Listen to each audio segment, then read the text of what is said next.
Moin Moin, hallo und herzlich willkommen zu einem neuen Video hier auf meinem Kanal. Heute gibt es hier eine Runde Shakes and Fidget und es gibt Neuigkeiten im SF-Universe. Aber bevor wir da mal reinschauen, wollte ich euch nochmal ganz kurz darauf hinweisen, morgen, den Donnerstag, der 28.11., da kommt ein Video online, was ihr auf keinen Fall verpassen dürft. Da kommt eine sehr große Ankündigung auf euch zu und ja, dementsprechend wird da schon ein kleiner Trailer für ein Folgevideo morgen erscheinen. Also auf jeden Fall morgen am 28. um 12 Uhr vorbeischauen. Da wird das Video hochgeladen. Das solltet ihr euch auf jeden Fall mal anschauen. Sehr, sehr wichtig. Gut, aber bevor wir jetzt hier weiter rumschnacken, gucken wir mal auf das Update, was wir hier so ja, präsentiert bekommen haben. Gestern um 17:54 Uhr. Leider hatte ich Nachtschicht gehabt und deswegen konnte ich mir das Ganze ja nicht, oder konnte ich mir das auf Arbeit durchlesen und nicht hier ja, direkt im Video. Also ich habe das Ganze schon gelesen, was hier drin vorkam. Will ich damit ausdrücken, ja. Und wir gucken erstmal ganz großzügig rüber. Hier Wintersaison steht an, heißt es kommt ein Advents-Update mit den kommenden Spielversionen, wird ab Dezember, also nicht nur die Wintersaison, Season der Pets beginnen, nein, sondern auch die Stadtansicht wird wieder so winterlich, da kommt wieder so Schnee runter und so schön und ja, das mag ich immer sehr, sehr gerne. Die Optik gefällt mir persönlich am besten, muss ich sagen, das sieht immer sehr nice aus, ja. Dann geht's weiter, aber was wäre ein Winter ohne ein Adventsspiel? Daher wird ab dem 1.12., also ab dem 1. Dezember in der Taverne an der linken Wand ein Stempelkalender hängen. Ja?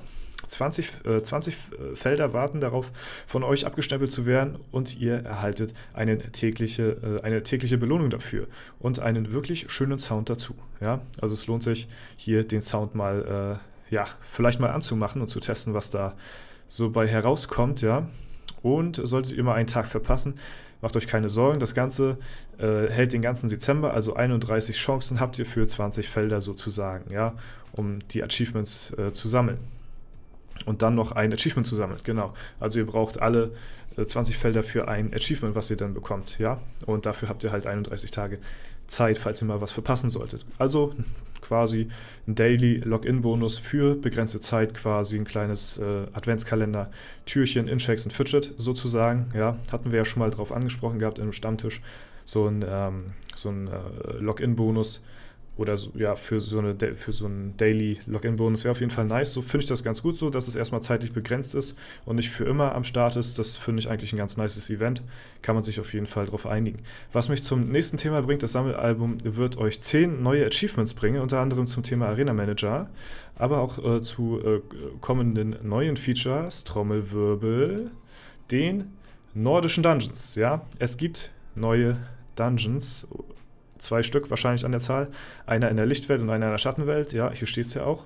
Und das ist natürlich sehr, sehr cool. Also werden wahrscheinlich die ganzen nordischen Götter drinne vorkommen. So, ich weiß gar nicht, Odin und wen es alles noch gab, keine Ahnung. Auf jeden Fall sehr, sehr cool. Ihr habt die Möglichkeit, gegen die nordischen Sagenwelten in je 10 Etagen anzutreten. Also 10 Etagen sind das nur. Also insgesamt 20 Gegner mit Licht- und Schattenwelt, ja. Also so wie der YouTuber-Dungeon so ungefähr. Also nicht 20 Etagen, so wie Hemoridor. Ja, das war ja, glaube ich, der letzte Dungeon, der rauskam vor dem YouTuber-Dungeon.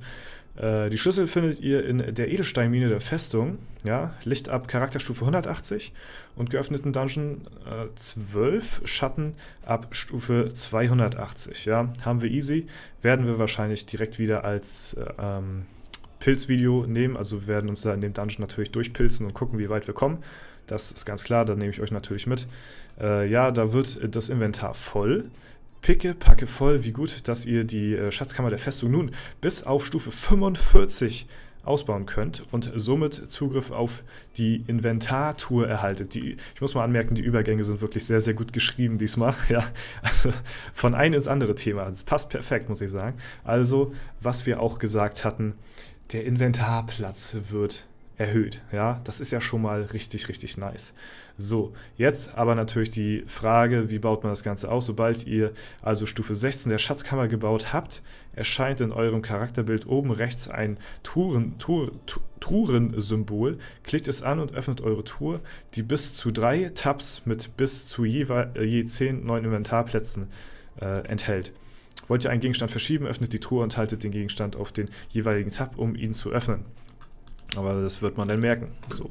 Und das ist natürlich sehr, sehr nice. Also Schatzkammer weiter ausbauen. Stellt sich mir jetzt natürlich die Frage, wenn man jetzt die Schatzkammer, also wie wichtig ist es jetzt, mehr Inventarplatz zu haben? So, das ist jetzt so die Frage, die ich mir stelle. Und weil man ja die Edelsteinmine momentan kontinuierlich am Ausbauen ist und simultan kann man wahrscheinlich nicht 2 Gebäude gleichzeitig ausbauen, heißt, ich werde erstmal Priorität auf die Edelsteinmine setzen, bevor ich meinen Inventarplatz erhöhe, ja, weil ich komme immer noch einigermaßen so gut über die Runden, aber ja, und bis ich meine Mine auf 100 habe, eines Tages mal, dann denke ich mal, bin ich auch schon so weit, dass ich keinen zusätzlichen Inventarplatz mehr brauche, es sei denn, man weiß ja nicht, was da noch kommt, so, ne, kann ja sein, es lohnt sich natürlich, wenn man jetzt mehrere Equipment-Slots anlegen möchte, so für verschiedenes Runen-Equipment, so Farm hier, was weiß ich, PvP, PvE, Epic, Runen-Chance zu finden und sowas.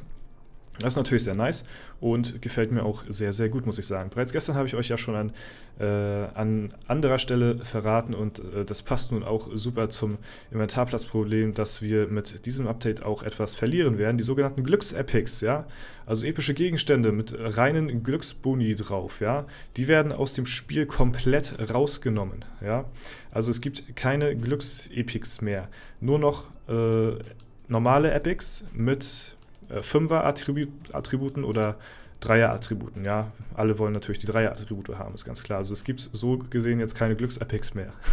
Ja, das hat ja einige sehr, sehr angekotzt auf jeden Fall, wenn man da jedes Mal irgendwie einen Glücksepic irgendwie findet, weil das kann kein Mensch gebrauchen. So, das Thema Arena Manager haben wir uns, wie versprochen, ebenfalls nochmal vorgenommen und im ersten Balancing-Schritt die Ausbeute an Runen ab bestimmten Geldmengen erhöht.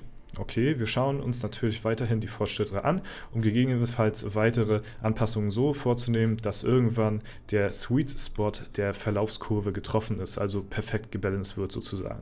Ach ja, zudem können nun die Gold Boosts für die Geldeinnahmen noch platiniert werden. Weiß ich erstmal nicht, was ich davon halten soll, lassen wir uns überraschen. Höchstwahrscheinlich, ja, wird der Arena Manager noch ein bisschen teurer werden, als er eh schon ist.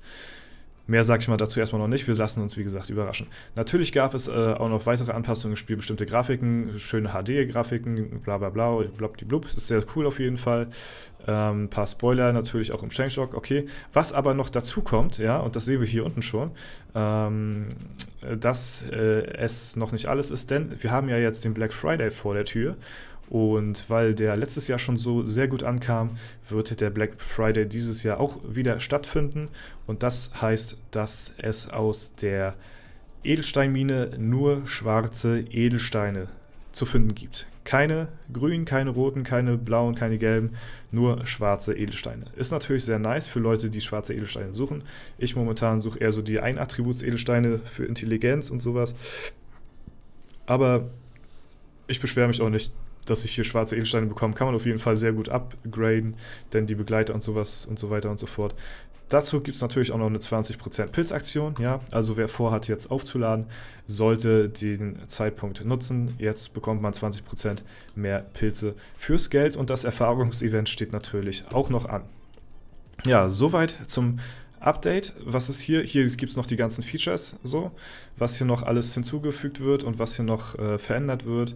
Das könnt ihr euch sehr gerne durchlesen, wenn ihr dazu Lust habt auf jeden Fall, weil das werde ich jetzt erstmal nicht weiter durchgehen. Das würde hier, denke ich mal, den Rahmen sprengen. Ansonsten könnt ihr das Video pausieren an der Stelle und euch einfach mal hier durchforsten oder ihr geht selbst ins Forum. Ja, das könnt ihr natürlich auch machen. Und ja, schreibt mir auf jeden Fall mal in die Kommentare, was ihr vom Update haltet. Ich muss sagen, ich finde es cool. So ist natürlich wieder alles eine Sache der Umsetzung, wie ich es auch schon öfter mal gesagt hatte. Shakes and Fidget und Player Games haben immer sehr gute Ideen für neue Updates und sowas, aber wie das Ganze umgesetzt wird, ist immer fraglich. Jetzt zum Beispiel mit dem erhöhten Inventarplatz, das haben sich so viele Leute gewünscht, sie gehen auf den Wunsch der Community ein, aber wie will man es jetzt nun wirklich umsetzen? So, weil man muss ja die Edelsteinmine ausbauen, weiter ausbauen, weil man will ja bessere Edelsteine haben, so, ne? Und da muss man halt jetzt abwägen, was macht man jetzt nun? Da ist jetzt halt der Spieler gefragt, so an der Stelle, ne? Man kann es nicht besser denke ich mal, in das Spiel integrieren, als die Schatzkammer weiter auszubauen. Aber bringt uns natürlich an einem Zwiespalt, wo man jetzt gucken muss, was macht man. Und die meisten, denke ich mal, werden sich für die Edelsteinmine entscheiden, so wie ich das auch gemacht habe oder jetzt noch machen werde. Und erstmal auf den Inventarplatz verzichten. Ja? Schreibt mir, wie gesagt, auf jeden Fall rein, was ihr davon haltet, wie ihr es handhaben werdet. Und ja, das war's dann soweit. Ich freue mich auch auf die neuen Dungeons, die kommen werden. Reicht, denke ich mal, wieder für ein Video ja, oder 2. Mal gucken, vielleicht auch ein paar mehr. Mal sehen, wie stark die Dungeons werden, ob wir da in einen Rutsch durchkommen oder ob wir da uns ein bisschen länger dran aufhakeln. Werden wir sehen. Auf jeden Fall war es das für das Video gewesen. Ich wünsche euch noch einen schönen Tag. Vielen Dank fürs Zuschauen. Haut rein und bis zum nächsten Mal.